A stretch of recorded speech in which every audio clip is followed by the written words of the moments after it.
성도 여러분, 2월 13일 목요일 아침입니다. 오늘도 하나님의 말씀으로 용기를 얻고 복음 안에서 기쁨으로 살아가는 하루가 되시기를 바랍니다. 오늘 우리가 통독할 성경의 범위는 민수기 7장과 8장입니다. 그 말씀을 한번 보도록 하죠. 7장에는 12족장들이 예물을 드리는 그러한 내용의 말씀이 기록되어 있습니다. 그리고 8장에는 장막 안에 있는 등대에 관한 이야기와 또 레위인의 성별식에 관한 말씀이 기록되어 있습니다. 이 말씀들을 잘 읽으시고 또 하나님의 은혜 가운데서 말씀이 우리의 심령에 잘 쌓여지는 그러한 하루가 되기를 바랍니다. 오늘 함께 나눌 은혜의 말씀은 본문 민수기 7장 89절의 말씀입니다. 모세가 회막에 들어가서 여호와께 말하려 할 때에 증거계 위 속죄소 위의 두 그룹 사이에서 자기에게 말씀하시는 목소리를 들었으니 여호와께서 그에게 말씀하심이었더라. 모세가 회막 안으로 들어갑니다. 그리고 여호와께 드릴 말씀이 있었던 것이죠. 그때에 하나님의 보좌에서 소리가 들립니다. 그것은 바로 자신을 찾아온 모세에게 하나님의 음성이 들려지는 것이었죠. 그리고 여호와께서 그에게 하시는 말씀의 소리였습니다. 모세와 이 하나님의 대화, 보면은 모세가 하나님을 찾아갈 때의 그 마음은 마치 자녀가 그 아버지를 찾아가는 것과 같은 그런 마음의 발걸음이었습니다. 그리고 또 그 찾아온 모세에게 말씀하시는 하나님은 바로 그러한 아버지와 같은 마음의 그 음성을 들려주는 것이었죠. 이런 이야기가 있습니다. 어느 한 아버지와 매우 어린 딸이 있었습니다. 그 아버지와 딸은 매우 훌륭한 친구 사이와 같이 그런 관계였고 또 여러 가지로 서로 좋은 함께 나누는 그런 동역자와 같은 느낌도 가지는 아버지와 딸이었습니다.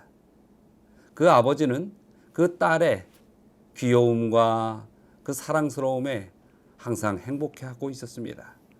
그런데 어느 날 아버지는 딸에게 어떤 변화가 있는 것을 느끼게 되었습니다. 가령 아버지가 산책을 나가자고 하면 딸은 아빠 미안해요. 저는 함께 갈 수 없어요. 라고 이야기하는 것입니다. 도대체 이 어린 딸아이에게 무슨 일이 있었을까? 왜 나를 이렇게 피할까? 그 말에 아버지는 매우 섭섭했지만 딸의 태도가 변한 이유를 알아낼 도리가 없었습니다. 그러면서 속으로 생각했습니다. 아마 이 어린 딸에게 무언가 이 아빠보다 더 흥미스러운 일이 생긴 거겠지. 뭐 이런 추측이었죠. 아빠는 석 달 동안이나 혼자서 쓸쓸한 산책을 하게 되었습니다. 매일 그 딸과 함께 갔던 그 길은 너무 행복했는데 혼자 산책하는 길은 딸에 대한 아쉬움만을 마음속에 들게 하는 그런 산책길이었습니다. 그러다가 아빠의 생일이 되었습니다. 어린 딸은 그 생일을 맞이한 아빠에게 한 선물을 내밀었습니다. 아빠, 내가 아빠를 위해서 만들었어요. 하면서 그 어린 소녀는 슬리퍼 한 켤레를 내놓은 것입니다. 그 딸이 내놓은 이 슬리퍼를 보니 손수 직접 만든 슬리퍼였습니다. 그 어린 딸이 특별한 재주가 있을 리도 없고 또 아무리 열심히 잘 만들었어도 투박하고 모양도 별로 볼품없는 그런 슬리퍼였습니다. 하지만 곳곳에는 잔뜩 공들인 그런 솜씨가, 그런 흔적이 보였습니다. 그러나 서툰 솜씨로 만든 그 슬리퍼의 모습은 아빠에게 있어서 참못 웃음을 만들어냈지요. 그제서야 이 선물을 받고서 아빠는 지난 석 달 동안 딸에게 무슨 일이 있었는지를 눈치채게 되었습니다. 그 딸아이는 아빠의 생일을 맞이하여 자신이 직접 만든 선물을 주기 위해서 열심히 슬리퍼를 만들고 있었던 것이죠. 아빠는 그 어린 딸을 무릎 위에 올려놓고 그 딸에게 이렇게 이야기를 했습니다. 이 슬리퍼는 정말 멋지구나. 하지만 다음에는 이렇게 하자 우리. 슬리퍼는 가게에 가서 사고 너는 나와 하루 종일 함께 있어주기로 말이야. 나는 내가 나를 위해서 만들어줄 수 있는 그 무엇보다도 너를 더 사랑한단다. 그래서 너와 함께 있는 시간이 나에게는 가장 행복한 선물이란다.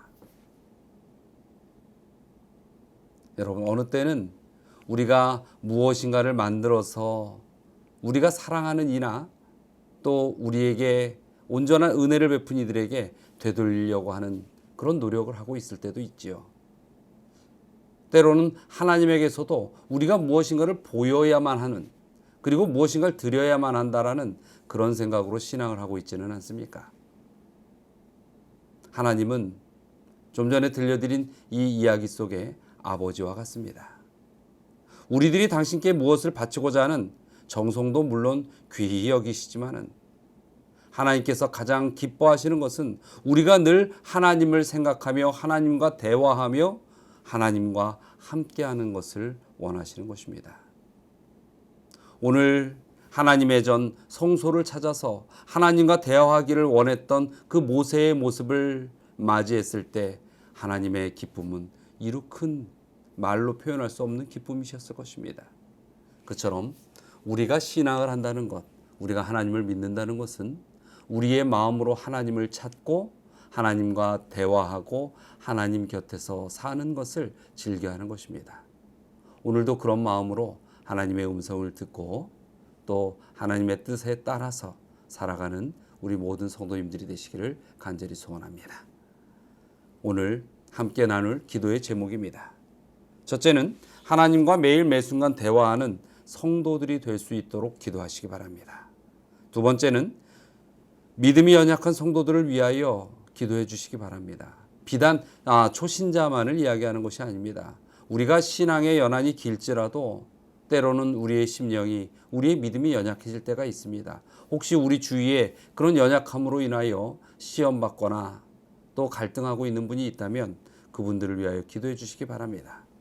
그리고 세 번째는 우리 교회의 기관들을 위하여 기도를 부탁드립니다. 우리 교회에는 많은 기관들이 있습니다. 병원, 또 학원, 그리고 시조사, 삼육식품, 그리고 그 외에도 여러 가지 기관들이 있는데 이런 기관들이 정말 하나님의 뜻에 의하여 온전히 세상에 복음을 전하는데 아름다운 도구로 쓸 수 있도록 그렇게 기도해 주시기 바랍니다.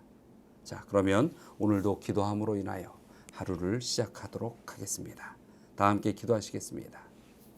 사랑과 은혜가 많으신 하나님, 오늘 이 아침에도 저희의 생애를 주님께 드리기를 원합니다. 진정 주님께서 저희를 놓칠 수 없어서 사랑하셔서 부르셨고 함께하기를 원하셨다는 그 사실을 저희들이 잘 기억하고 있습니다. 진정 저희도 삶 속에서 주님을 기억하고 주님 가까이에 나아가고 주님과 함께 동행하는 일이 이 세상에 가장 큰 의미의 일이 될 수 있는 저희들의 삶이 되게 하여 주시옵소서. 그리고 혹시 저희 교회에 연약한 영혼들이 있지 않습니까? 그 심령 속에 항상 하늘의 음성이 들리고 그 주님의 인도하심을 따라 용기를 얻고 기쁨으로 생애를 살아갈 수 있도록 축복하여 주시옵소서. 그리고 저희 교회에 있는 수많은 기관들, 주의 복음의 터전으로 온전히 활용될 수 있도록 축복하시고 이러한 세상의 여러 가지 어려운 경제 상황 속에서도 어려움 당치 않고 주의 복음이 그 기관들을 통하여 비춰지는 등대의 역할을 수행할 수 있게 하여 주시옵소서. 오늘 하루의 생애 또한 주님께서 축복으로 또 감화 감동하심의 능력으로 인도하여 주시리라 믿고 감사드리며 예수 그리스도의 이름으로 기도드리옵나이다.